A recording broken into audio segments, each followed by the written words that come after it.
ہارون الرشید نے بہلول کو ہدایت کی کہ بازار جائیں اور کسائیوں کے ترازو اور جن پتھروں سے وہ گوشت تولتے ہیں وہ چیک کریں، اور جن کے تول والا پتھر کم نکلے انہیں گرفتار کر کے دربار میں حاضر کریں۔ بہلول بازار جاتے ہیں، پہلے کسائی کا تول والا پتھر چیک کرتے ہیں تو وہ کم نکلتا ہے۔ کسائی سے پوچھتے ہیں کہ حالات کیسے چل رہے ہیں؟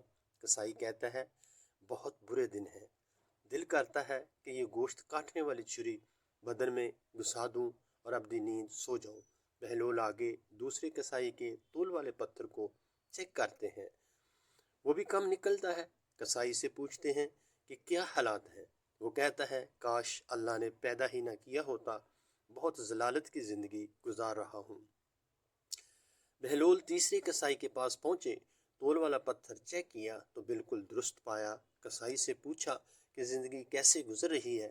کسائی نے کہا کہ اللہ تعالیٰ کا لاکھ لاکھ شکر ہے، بہت خوش ہوں، اللہ تعالیٰ نے بڑا کرم کیا ہے، اولاد نیک ہے، زندگی بہت اچھی گزر رہی ہے۔